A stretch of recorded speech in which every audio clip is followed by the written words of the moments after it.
So today I wanted to talk about the paradox of the ego.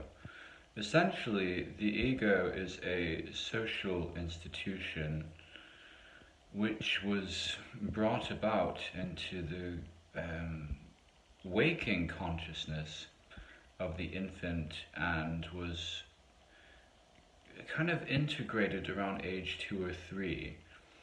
Incidentally, first memories are synchronous or comorbid with the full integration of the ego.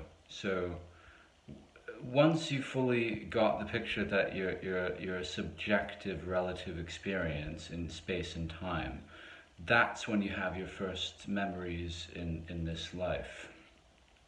You know, like my first memories was like I was all alone in the dark, without no parents, and so I cried. I was like, ah. My parents came in and they were like, oh, what's the matter? What's going on? And that appeased me because they were there. But they'd gone to bed, I'd gone to bed. I was like, I don't know, 1 or 2. I was still in my crib. I was like, ah. So obviously, if that's the first memory, then you're going to have abandonment issues or trauma. But that's how it's interpreted. It doesn't necessarily mean you were abandoned. It means that that perceptual lens that's how it's perceived, essentially.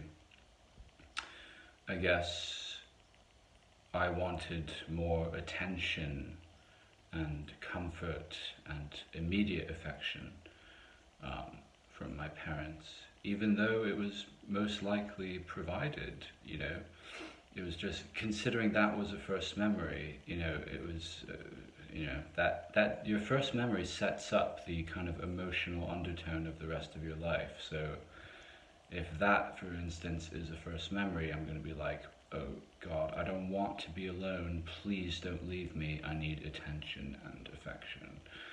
For example, I'm just using that as an example. So you could say the ego is necessary to navigate through this lifetime, through this matrix, as a person, as a character on the world stage. But it's also an implant. The ego is an implant, and it's at its best it can be a very useful tool and servant of the spirit. But at its worst, it can be a very malignant implant that could actually inflate itself to a really grandiose and or deceptive and destructive degree, really. The ego can go one way, and want total world domination, a bit like Bill Gates and Klaus Schwab and the WEF and all the rest of these crazy fuckers. Or it can go the other way in terms of it wants to implode, but that's still not you. It's like the implant ego is turned into something that becomes self-hating and addicted to drama and duality, and that's what it feeds off. And then the being identifies strictly as that ego, and it goes around trying to play the victim. So the ego will either be the perpetrator or the victim, or it will try to just completely self-annihilate, as well. A lot of spiritual teachings say, oh, you should completely destroy your ego so you become nothing. But if you become nothing and still have a human body, there's really no point in still being alive, on this earth plane. So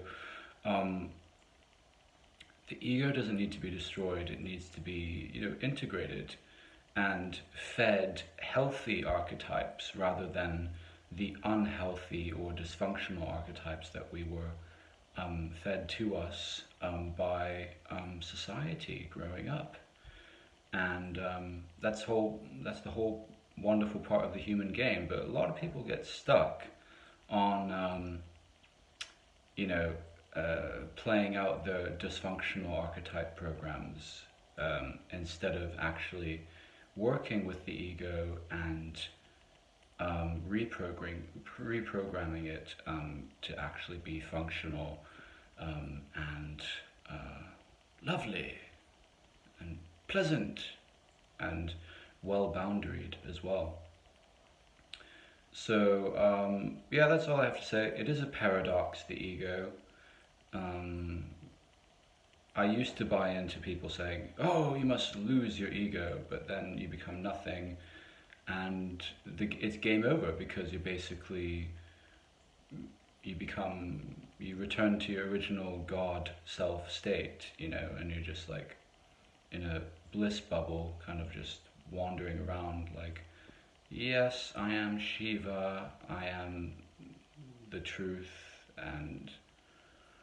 but otherwise, what else is there to do? You need the complement, you need life, you need Shakti as well. So it's like, that's an extreme teaching, and unless you're absolutely ready to dissolve, then, actually, you know, find a way to meet it halfway. The middle way. The middle way. This is what it's about. The middle way. Finding your middle way. So, there we go. Have a happy day.